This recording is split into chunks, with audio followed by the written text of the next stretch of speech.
के तरह चले के बाद लड़किया के देखे कौन बजल चलो जी सब चकरा तो सब चकरावल जी नु अच्छा लड़की देखे चले हां चल जा ठीक है तो पहले कहे ना कोला चले ऊपर में तो हम लाठी भाजल जला चलो बाबा चलो देखो चलो ना क्या कर लो लड़की देखे क्या जरा तो सबसे पहले क्या देखो जरा का काका सबसे पहले ओकरा जीवन में पचाते कितने का para कोई सुन पचासन बा अगर मतलब जानता रखा अगर बढ़िया कपड़ा पचासन होई तो बढ़िया घर के बारे बा आ ओकरा घरे कोई नु आलू चूल्हानी देखनी कैसन बा चूल्हानी निमन हो तो समझ जनु कि लड़कियों निमन बिया काम धंधा बढ़िया करला तो चलते बड़ो अरे घरी गैस चूल्हा रही तो सन घरी सुना चाहिए कि लड़की के पेंट करा देता है सो पहले ओकर गोल पत्ता कोई जाई हमने के ठोक ठोक के देख ले बोल चल पेंट तो तू ही करो चलो अगुआ के आवे के समय हो गइल आ कोनो चीज के व्यवस्था नहीं कर सकले अंकिता बा भैया अरे कुर्सी ले का ले आओ सरियाओ अगुआ के समय हो गइल सब जगह गैप पड़ा लोग बुझाते हैं तू लोग के लगा भी लगा के होने लगा तो हां ये जरा मुझे लगा अगुआ हां चल ठीक है नाश्ता पानी की व्यवस्था करा ठीक है नु ठीक है मन बुझल लोग आजी है घर रे बच्चा चल प्रणाम प्रणाम नाम पर का तो लड़की के बाप रहे ना ना हम भैया हैं उनका अच्छा हां बैठ ऐसे बोलते थे बा हां बैठ भैया बैठी भाई जी बैठी आजी हाँ ठीक है बा रवा अपन देखी व्यवस्था हां अभी तुरंत लेंगे हाँ ठीक है बा देखी धनिया अपन रवा व्यवस्था हां बैठी हम हो ये घर का दो तू ही नु अगुआ बैठो ये लो हां देखो पूरा सब जाने के बता देता ने सब बोल छी हां आज बड़ा बेटा के बियाह करे नु हां जी त लड़कियां घुमा फिरा चला बोला के सब देख ली हो हां बॉडी के गई ठान घटी हो ना यही बात मगुआ धोरिया नहीं है बात में अजी आज लड़कियां ठीक भी है बच्चा पति हीरा ही है नु अच्छा तो देखो ही से बुझा जाए कहीं हीरा कह के कोयला में डरा दियो भैया अरे देखा जा बोला बतनी प्रेम हाजी आओ तनी तो का बार घरे मन पानी पानी सुनी ये में से लो हीरा निकलेगा अच्छा जाओ तो बुझाई बेकर ए बोलो तो ठगाई ना हम कह देनी तो कह देनी ठीक है बा अरे तनी बोला अब के बुझाई रहो हां जाओ जी हां आई मारे के जल्दी अबू जे लड़की में कोनो कमी कहने की यदि पानी की व्यवस्था करवा ना देंगे सुनी पानी होने के व्यवस्था का छोड़ी उधर छोड़ो तनी रोज सबसे पहले लड़की के बोलाई पानी नहीं पहले पी लेते अरे पानी तो पिए ही के बा मान लेने रहा कि हम बियाह करे आई बनी तो संबंध तो बनी नु जाई तो पानी का हम खोए को खाई पहले लड़की रवा जे खाई हम नहीं कर असल में कि बुलाई के खाई बाद में अपन पानी वाली पियो कहल लड़की में ई गुण दागे ना गुण आओ के जानते पूछ के दागे नहीं को कर में ठीक है बा वो तो बुझाइए जाई हां लेके आओ बबी के लेके आओ तो खाना सुनी ना ए बाबा वो रहने के बड़ी लड़की आई तो काका तू खाए तो फिर हम पड़ ये सब ना बहुत बकवानी के ये सूटी हो एकरा से दिमाग के सब नस कोई जा जाए तू मैं रहे दो अरे चुप करो सर टोनी के माथा खराब अरे बाबू बोलाई पर हिंदी बोल रहे हैं निकलो तो नहीं क्या मार हो बैठ बबी बैठ अब हम यहाँ बैठ तार भैया तारे के प्रणाम उराम करे के ना सिखले हैं प्रणाम कर खुश रह खुशी रह आई जरा की देखो लोगो देखिए हमारा से का कहत नहीं रोडर सब नहीं देख हम पूछी पूछिए पूछी से जौन जी पूछे वो पूछी काका पूछी हां काका बड़ा हवा आई बड़ा कपी आज छी तू गार्जियन नु बड़ो लड़की पढ़ा लिखा तो नहीं बिया आँख में कोनो दोष ना हो का नाम हम ये का रागिनी आई यागिनी का नाम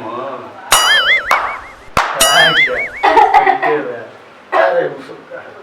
अरे चुप रहो खइए त लड़की के लागे ना तू का करलू जी का करलू पढ़ाई करेगा पढ़लू अच्छा कौन क्लास में बालू अभी मैट्रिक एग्जाम दे रही हूँ अच्छा पूछल हो अब रिजल्ट आई तुम अब रिजल्ट ई कौन पूछेगा तरीका हम का बबुआ तू लड़की ठीक ठाक भी है नो हां ए काका हां तू गार्जियन बड़ा माने तू ही पूछो ना हम ये का लड़का से पूछवा कन्या मत पटकी हम लेके सर का था अच्छा ठीक बा खइए बने के रहे का जान चले ये लड़कियां ना के कमजोर लागत है जी अरे महाराज के लड़की नाक के कमजोर होली स रोला फटका तनी सन महाराज जो ढेर मत बोली हम आज बनी पटो खोजे तो सब देखो ठीक बा देखी सब देखो अरे हो जा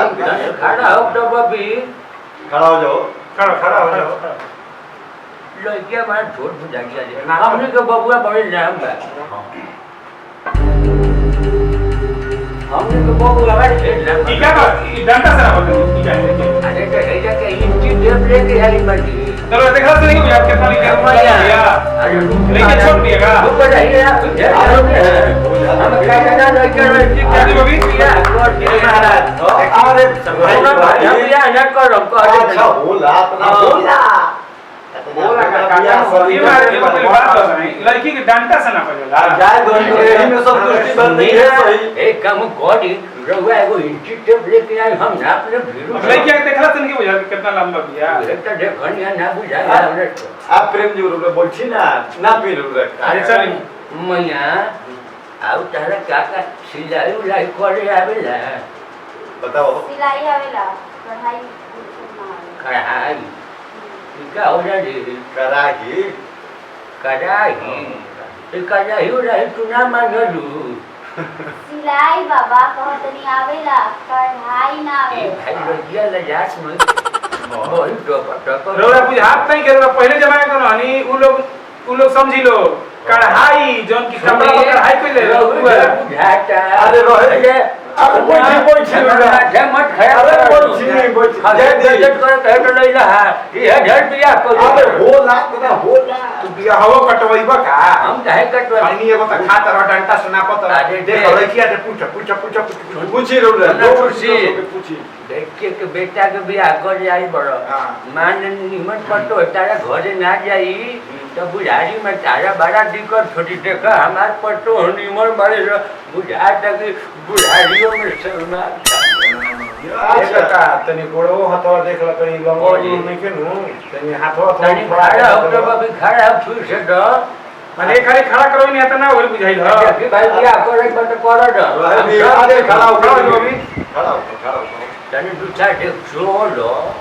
हमारे घर से चल के लिए ये तो अन्ना बुझाइल चल ठीक है ना दूसरे देखे दी महाराज हां देख ली आगे चला तो बुढ़ारी कितने होने तो जो के आगो अभी जो के अच्छा चल तू देख चल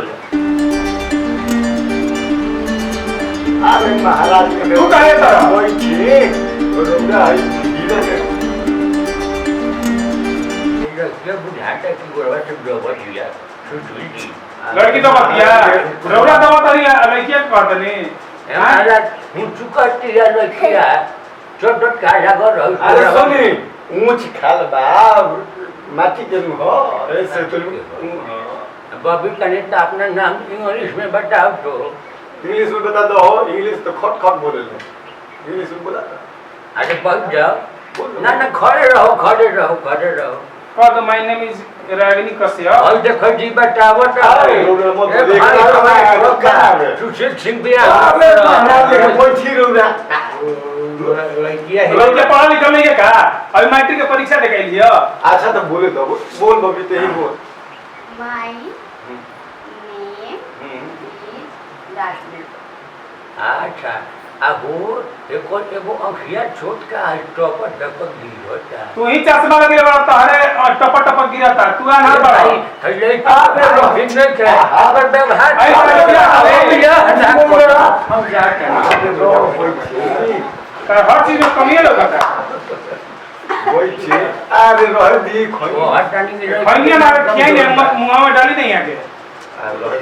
खाली रुला बोला फेर कदर दादा हमारा खोनी है जी को डले बा जाए कि सोना हमारा लड़की में के परसो ई मारा लेके कुछ कोई का दिक्कत बा ओकरा में लड़की पर से हुट करती है पैसे उसका ना कमजोर भी है खोई बनाई ना केहू भी ना से रोला भी बना के दिखाई हो आज देखो ना करे एगो अखिया टपक टपक गिरत है हां ओखिया चार लोग धरे में तो तार आंखिया तार टेढ़ा हो जाई ए बड़ा के जले आइए बोल भाई भाई लड़की भी आया का तो लोग ले जाएंगे भाई भाई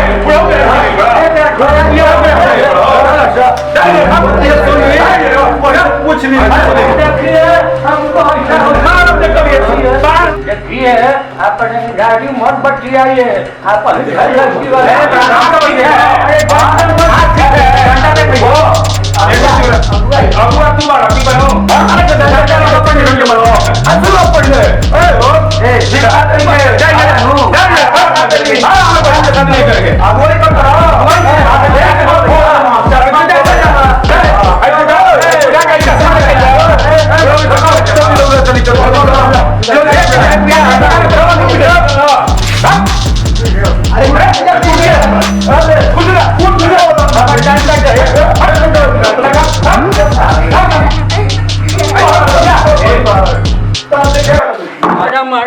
बतिया समझता नो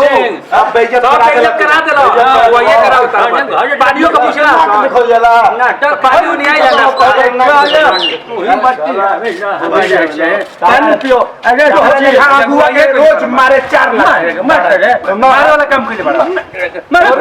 भाग जैसे तू साला बेइज्जत करा देले हम अरे हो जन हम बियाह करा अभी बिहार लाठी ता हो जन हम बियाह करबैला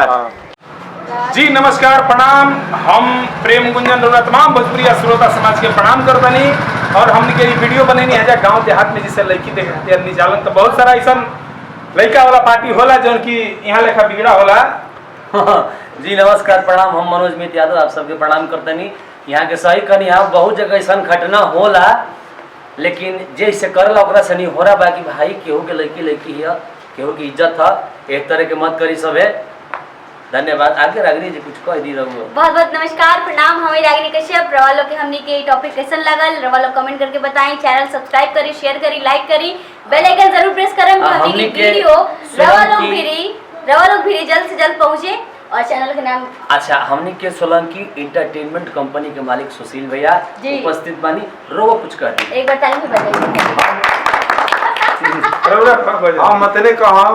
कि ऐसा अगुआ पर विश्वास नहीं करे के अगुआ तो धोइबे करी हन आ लइको वाला धोई हम सब लड़का के बाबू लइका के बाबू धोयन आ लइका के भाई तो भागले रह चली एकरा के साथे हमनी के सब चलिए नमस्कार प्रणाम जय भोजपुरी जय जय भोजपुरी समाज। समाज।